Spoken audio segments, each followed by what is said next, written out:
कहानी की शुरुआत होती है विल स्टैंटन नाम के एक लड़के से। आज उसके स्कूल में क्रिसमस की छुट्टियां पड़ गई थी, पर विल को अपने बड़े से परिवार के साथ क्रिसमस मनाने में खास दिलचस्पी नहीं थी। जैसे ही वो स्कूल से निकला तो उसकी नजर एक बेहद खूबसूरत लड़की पर पड़ी जिसने लाल रंग का स्कार्फ पहना था। विल को तो उससे पहली नजर में प्यार हो गया। फिर वो जैसे तैसे भागकर बस में चढ़ा और जल्द ही वो लड़की भी बस में आ गई। तब विल के भाई बस में उसके शर्मीले स्वभाव का मजाक उड़ा रहे थे क्योंकि वो अपने में ही रहता था, उसका कोई दोस्त भी नहीं था। फिर उसकी छोटी बहन ग्वेन ने कहा कि इससे पहले बस से उतर जाए, बात कर लो जाके। मगर बदकिस्मती से वो लड़की अगले ही स्टॉप पर बस से उतर गई, मगर वो अपना स्कार्फ बस में ही छोड़ गई थी। तब विल ने स्कार्फ उठा लिया, लेकिन उसे लौटाने से पहले ही बस चल पड़ी। फिर विल और उसके भाई बहन अपने घर जा रहे थे जब अचानक लियोन नाम के एक आदमी ने उनके सामने गाड़ी रोकी। लियोन इस शहर की शाही मिस्ट्रेस मिस ग्रेथॉर्न के यहाँ पर काम करता था। तब लियोन ने विल और उसके परिवार को शाही महल में क्रिसमस पार्टी पर आने का न्योता दिया। आखिरकार जब विल घर पहुंचा तो उसने देखा कि उसका बड़ा भाई मैक्स भी छुट्टियों में घर आ गया था। मैक्स ने विल के कमरे पर कब्जा कर लिया था, तो अब विल को स्टोर में सोना होगा। कुल मिलाकर विल के 5 बड़े भाई और एक छोटी बहन भी थी। विल के पापा लगता थोड़े रंगीन मिजाज के। खैर उनके पिता जॉन को इस शहर में लेक्चरर की नौकरी मिल गई थी, इसलिए वो यहाँ रहने लगे थे। साथ ही उसकी माँ एक हाउसवाइफ थी जिसे अपने बड़े से परिवार से बहुत प्यार था। रात को वो सब डिनर करने बैठे तो जॉन ने मैक्स से पूछा कि वो ग्रेजुएशन के लिए कहाँ जाने वाला है। मैक्स ने कहा कि अभी तो मैं इसके बारे में सोच रहा हूँ। इसके बाद डिनर टेबल पर सभी लड़के विल का मजाक उड़ाने लगे क्योंकि वो आज बस वाली लड़की से बात नहीं कर पाया। खैर अगले दिन डॉसन और जॉर्ज नाम के 2 किसान उनके परिवार के लिए क्रिसमस ट्री लेकर आए। वो दोनों विल को देखकर काफी खुश हुए और उसे जन्मदिन की बधाई दी। फिर उन्होंने कहा कि आज रात तूफान आने वाला है, जबकि बाहर तो आसमान एकदम साफ था।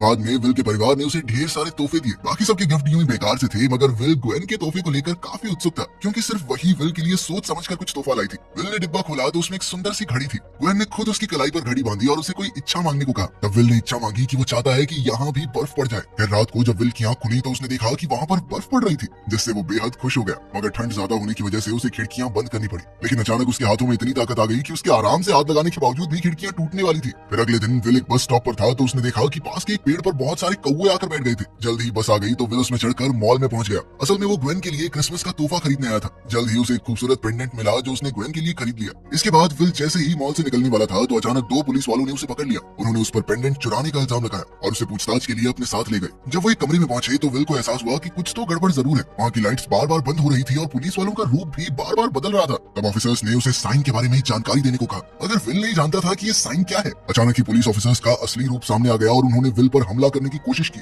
लेकिन विल उन्हें बड़ी आसानी से धक्का देकर भाग निकला और तब उसे पहली बार अपनी ताकत का एहसास हुआ। अब दोनों पुलिस वाले हाथ धोकर उसके पीछे पड़ गए, पर वो उनके चंगुल से बच निकला। उसे अभी भी कुछ समझ नहीं आ रहा था कि आखिर ये सब हो क्या रहा है और ये लोग उसके पीछे क्यों पड़े हैं।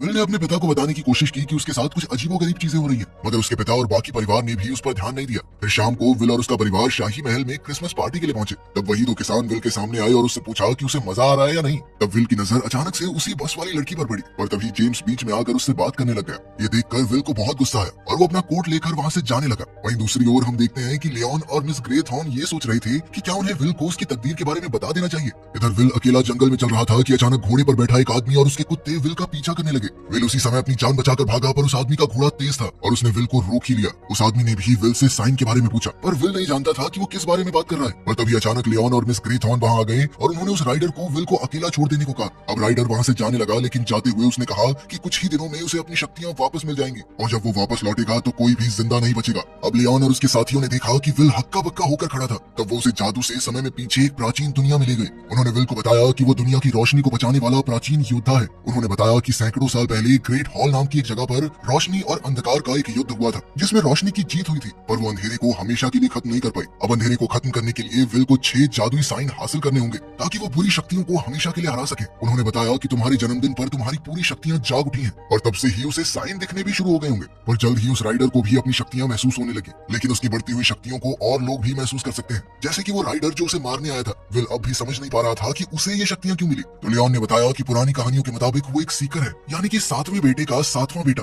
उनके पास बुक ऑफ ग्रामरी नाम की एक प्राचीन किताब थी जिसमें साइन को पहचानने के बारे में बताया गया था और सिर्फ विल ही इस किताब को पढ़ सकता था। ये सुनते ही विल हंस दिया क्योंकि उसके तो सिर्फ 5 ही भाई थे और वो अपने माँ बाप का 7वां नहीं 6ठा बेटा था। उसने कहा कि उन्होंने गलत इंसान को चुन लिया है। अब विल वहाँ से जाने लगा, मगर लियोन और उसके साथियों ने कहा कि वो अपनी तकदीर से मुंह मोड़कर नहीं जा सकता। उसी पल विल को आने वाले भविष्य की झलक दिखाई दी जिसमें अंधकार ने पूरी दुनिया पर कब्जा कर लिया था। ये देखकर वो बुरी तरह घबरा गया और अचानक एक सड़क पर आ पहुंचा जहाँ उसका एक्सीडेंट होने वाला था। खैर जैसे तैसे वो अपने घर पहुंचा जहाँ उसने थोड़ी और रिसर्च की। फिर उसने अपने पिता से इसके बारे में कुछ सवाल पूछे क्योंकि वो फिजिक्स के प्रोफेसर थे। विल ये जानना चाहता था कि क्या रोशनी अंधेरे को हरा सकती है। इस पर जॉन ने विल से कहा कि तुम इतनी गहरी चीजों के बारे में क्यों सोच रहे हो, अरे मजे करो, मजे करने की उम्र है तुम्हारी। फिर बाद में हम देखते हैं कि विल स्टोर रूम में था जब उसने एक ड्रॉर खोला और वो अचानक फिसलकर नीचे गिर गया, जिससे उसके पैर में चोट लग गई। तब मैरी ने उसकी मरहम पट्टी के लिए एक डॉक्टर को बुलाया। उस समय विल कुछ पीने जा रहा था और फिर जैसे ही उसने डॉक्टर की आवाज सुनी तो वो समझ गया कि ये डॉक्टर नहीं बल्कि वही राइडर है जो अपने कुत्तों के साथ उसे मारने आया था। अब डॉक्टर ने मैरी को दूसरे कमरे में कुछ सामान लेने भेज दिया ताकि वो खुद विल के साथ अकेले में बातचीत कर सके। डॉक्टर ने उसका पैर छूते ही उसे ठीक कर दिया और कहा कि अगर विल उसे साइन की जानकारी देगा तो डॉक्टर से कुछ भी मांग सकता है। इसके बाद डॉक्टर ने अपने जादू से विल के पैर को जबरदस्त दर्द दिया और उसे धमकाकर कहा कि अगर वो प्राचीन योद्धाओं से मिल गया तो राइडर उसे और उसके परिवार को मार डालेगा। फिर जैसे ही मैरी कमरे में वापस आई तो डॉक्टर विल को इस दर्द में छोड़कर उठ गया और कहा कि अभी उसे ठीक होने में कुछ दिन और लगेंगे।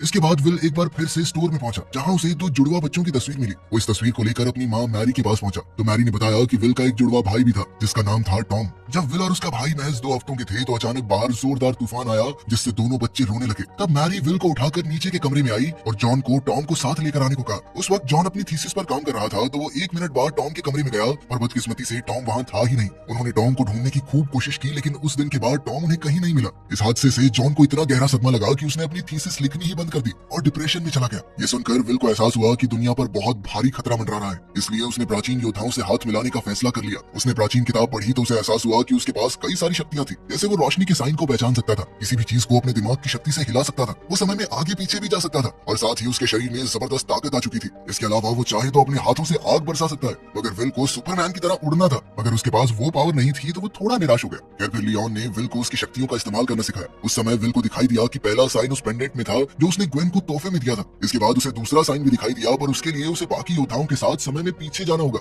जैसे ही वो इस अजीबोगरीब दुनिया में पहुंचे तो अचानक एक बूढ़ी औरत ने उन पर जहरीले सांपों से हमला कर दिया जिन्होंने उन सबको तुरंत जकड़ लिया और विल ने अपनी ताकत से उनके चंगुल से छूटकर दूसरा साइन भी हासिल कर लिया जिसकी मदद से वो अपनी टीम के साथ वापस चर्च में आ पहुंचा। फिर लियोन से बात करके विल को पता चला कि थॉमस नाम का उसका एक पूर्वज था जिसने इन जादुई साइंस को बनाया था। उसने बताया कि छठा साइन कभी किसी को नहीं मिला क्योंकि असल में वो कभी छुपाया ही नहीं गया और लियोन ने कहा कि तुम उसी के परिवार के हो, तुम ढूंढ सकते हो। फिर उस रात हम देखते हैं कि राइडर एक रहस्यमय आदमी से मिला। उसने राइडर से कहा कि उसकी काली शक्तियां दिन पर दिन बढ़ती जा रही हैं, पर दूसरी ओर विल को भी 2 साइंस मिल चुके हैं, यानी वो भी ताकतवर होता जा रहा है। तब राइडर ने इस आदमी को सारे साइंस लेकर आने को कहा और बदले में उसे इनाम देने का वादा किया। वहीं दूसरी तरफ विल अपने परिवार के साथ डिनर करने बैठा तो जेम्स वहां आ गया। वो अपने साथ मैगी को भी लाया था। ये वही लड़की थी जिसे विल शुरुआत से पसंद करता है। जब विल को पता चला कि वो दोनों अब साथ आ चुके हैं तो विल को काफी दुख हुआ। खैर कुछ देर बाद मैगी विल के पास गई और कहा कि उसके पास भी अद्भुत शक्तियां हैं। फिर उसने विल को नमक के दानों से एक साइन बनाकर दिखाया। बाद में डिनर के बाद विल ने भी मैगी को अपनी शक्तियों का नमूना दिखाया। फिर विल ने मैगी से पूछा कि वो जेम्स के साथ क्यों है और क्या वो भी प्राचीन योद्धाओं की टीम से है। इस पर मैगी ने कहा कि विल को इन छोटी मोटी बातों पर ध्यान नहीं देना चाहिए बल्कि अपने आने वाले मिशन के लिए तैयार रहना चाहिए। मैगी ने कहा कि वो कोई योद्धा नहीं है बल्कि वो सिर्फ विल की सुरक्षा के लिए आई है। विल ने बड़ी हिम्मत करके उसे बताया कि जब से मैंने तुम्हें देखा है तभी से तुम्हारी तरफ एक खिंचाव महसूस कर रहा हूँ, हर वक्त तुम्हारे बारे में ही सोचता रहता हूँ। आखिरकार उसने मैगी के सामने अपने प्यार का इजहार कर दिया। लेकिन तभी जेम्स ने वहां आकर पूछा कि वो दोनों क्या कर रहे हैं। मैगी ने कहा कि वो विल से बातचीत करते हुए जेम्स का इंतजार कर रही थी। इसके बाद जब मैगी घर से चली गई तो विल को इतना गुस्सा आया कि वो लियोन से बात करने के लिए तेजी से दौड़ा। विल ने कहा कि मुझे नहीं लगता मैं दुनिया की रक्षा कर सकता हूँ, मुझे लड़कियों से बात करना तक नहीं आता, दुनिया के बचाऊंगा मैं। तब लियोन ने कहा कि तुम सीकर हो, जो चाहो वो कर सकते हो। साथ ही लियोन ने उसे समझाया कि लड़कियां पटाने के लिए जिंदगी पड़ी है बेटा, अभी काम के ऊपर ध्यान दे ले अपने, वरना दुनिया नहीं बचेगी। अब विल महल से बाहर आया और गुस्से में चिल्लाने लगा जिस वजह से उसके पास के पेड़ों में आग लग गई। जब मिस ग्रीथॉर्न ने ये सब देखा तो उन्होंने लियोन को डांटा कि तुमने उसके मन की बात क्यों नहीं सुनी, आखिर वो है तो एक लड़का ही ना। कुछ ही देर में ग्वेन विल का पीछा करते हुए शाही महल तक आ पहुंची। ग्वेन ने उससे पूछा कि क्या वो ठीक है, तो विल ने कहा कि सब ठीक है, तुम चिंता मत करो। और तभी उसकी नजर आसमान में मौजूद बादलों पर पड़ी और वो समझ गया कि उसे तीसरा साइन मिलने वाला है। अब उसने ग्वेन का हाथ थामा और टाइम ट्रैवल करते हुए गांव में पहुंचा जहां कुछ लोग लड़ रहे थे। विल और ग्वेन सिपाहियों से बच रहे थे कि अचानक विल को एक ढाल में साइन छुपा हुआ दिखाई दिया। अब उसने ग्वेन के साथ उस ढाल वाले सिपाही का पीछा किया और एक कश्ती पर जा पहुंचा। फिर विल ने ढाल उठाई तो अचानक एक भारी भरकम आदमी ने उसे पकड़ लिया। उसने विल को उठाकर पानी में पटक दिया और फिर वो विल पर हमला करने ही वाला था कि उसकी नजर विल की घड़ी पर पड़ी। आखिरकार वो आदमी घड़ी के बदले विल को अपनी ढाल देने को तैयार हो गया। जल्द ही विल ने तीसरा साइन भी हासिल कर लिया और आखिरकार वो ग्वेन के साथ टाइम ट्रैवल करके घर लौट आया। फिर विल ने ग्वेन को समझाया कि जो कुछ भी हुआ उसके बारे में वो किसी को कुछ न कहे। और तभी लियोन ने उसे डांटा क्योंकि उसने अपनी शक्तियों का इस्तेमाल किया था। लियोन का कहना था कि उसे आने वाले युद्ध के लिए अपनी शक्तियां बचाकर रखनी चाहिए। खैर फिर लियोन ने विल को पहले डांटने पर उससे माफी मांगी और वादा किया कि अब से वो उसका रक्षक बनकर रहेगा। आखिरकार जब विल घर पहुंचा तो उसने देखा कि मैक्स उसका इंतजार कर रहा था। मैक्स ने कहा कि वो कुछ और हफ्तों के लिए घर पर रुकने वाला है, पर विल ने उस पर ध्यान नहीं दिया। तब मैक्स ने विल को कॉलर से पकड़ लिया और एक अजीबोगरीब आवाज में बोलने लगा। असल में इस वक्त वो राइडर के वश में था। उसी समय विल को फोर्थ साइन का एहसास हुआ तो इस बार वो मैक्स के साथ टाइम ट्रैवल करके एक जगह पर आ पहुंचा। मैक्स ने अचानक विल पर हमला बोल दिया और उसकी जान लेने की धमकी देते हुए उसे साइंस की सारी जानकारी मांगी। तब विल ने कहा कि वो जानता है कि मैक्स ने एग्जाम्स में फेल होने की वजह से कॉलेज छोड़ दिया है। विल ने उसे समझाया कि उसका परिवार उसे कॉलेज छोड़ने के लिए कुछ नहीं कहेगा। विल ने मैक्स को अपने हर डर से आजाद होने का हौसला दिया ताकि राइडर उस पर काबू न कर सके। मगर जब ये तरकीब भी काम नहीं आई तो विल ने मैक्स को एक मुक्का मारकर बेहोश कर दिया। इसके बाद उसने फोर्थ साइन हासिल किया और विल को साथ लेकर वापस अपनी दुनिया में आ गया। कुछ समय बाद जब मैक्स की आंख खुली तो विल ने कहा कि वो गिरकर बेहोश हो गया था।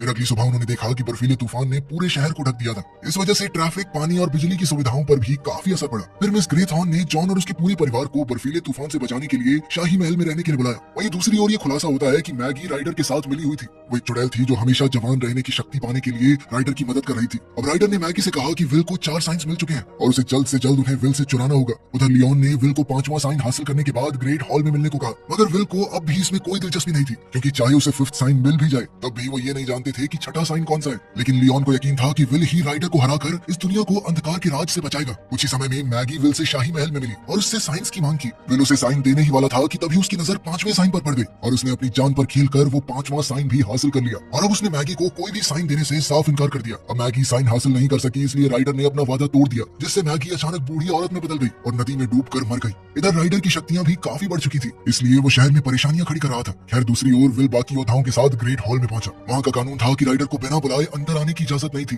अचानक उन्हें दरवाजे के बाहर विल के पिता की आवाज सुनाई दी, जो उन्हें दरवाजा खोलने को कह रहे थे। योद्धाओं ने उसे रोका, पर तभी ग्वेन की आवाज आई और उसने कहा कि उनका एक भाई बुरी तरह जख्मी हो गया है। फिर उसे मैरी की मदद मांगने की आवाजें सुनाई दी, तो विल ने भावनाओं में बहकर तुरंत दरवाजा खोल दिया। असल में वो विल के परिवार की आवाजें निकालकर विल को धोखा दे रहा था। राइडर के अंदर आते ही उसकी काली ऊर्जा ने वहां की सारी रोशनी को ढक दिया। अब प्राचीन योद्धाओं ने उस पर हमला करने की कोशिश की, मगर वो काफी ज्यादा ताकतवर हो चुका था, इसलिए उसने जल्द ही सबको हराकर अंधकार में धकेल दिया। अब उसे विल का सामना करना था। उसने विल पर हमला करके उससे पूछा कि मुश्किल के समय में उसके परिवार और दोस्त कहाँ गए। आखिरकार राइडर ने कहा कि तुम बच्चे हो, अभी पूरी दुनिया को बचाने के बारे में सोचना भी मत। फिर राइडर ने उसे एक जादुई गोला दिखाया जिसके अंदर उसका जुड़वा भाई टॉम कैद था। तब ये खुलासा होता है कि राइडर ने ही 14 साल पहले टॉम को अगवा कर लिया था, क्योंकि उसे लगा कि टॉम सीकर है। अब राइडर ने इस गोले को ग्रेट हॉल के पानी में फेंक दिया। विल ने अपने भाई को ढूंढने की कोशिश की, मगर वहाँ बहुत अंधेरा था। आखिरकार राइडर ने विल को भी काले बादल में दिया और ग्रेट हॉल से चला गया। अब वो अंधकार फैलाकर पूरी दुनिया पर कब्जा करने निकल पड़ा था। उधर अंधेरे बादल में जाकर विल को 6th साइन के बारे में सब कुछ याद आ गया कि ये साइन उससे छिप नहीं सकता। तब जाकर विल को एहसास हुआ कि वो खुद ही आखिरी साइन है। आखिरकार उसकी सारी शक्तियां एक साथ जागृत हो गई, जिससे राइडर का अंधेरा उसे रोक नहीं सका। तब विल हाथ में जादुई गोला लिए ग्रेट हॉल से बाहर आ गया। फिर उसने इसी गोले में अपनी शक्तियों की मदद से राइडर और उसके अंधकार को कैद कर दिया और उसे एक नदी में फेंक दिया। ऐसा करते ही पूरे शहर में रोशनी का उजाला हो गया और विल का जुड़वा भाई टॉम भी आजाद होकर वापस लौटा। आखिरकार इतने साल जुदा रहने के बाद दोनों भाई एक दूसरे से मिले। फिर विल ने कहा कि वो घर वापस जाना चाहता है, तो योद्धाओं ने उसे जाने की इजाजत दे दी, क्योंकि अब उसका मिशन पूरा हो चुका था। अंत में विल और टॉम दोनों घर पहुंचे और उनका पूरा परिवार टॉम को वापस पाकर खुशी से झूम उठा।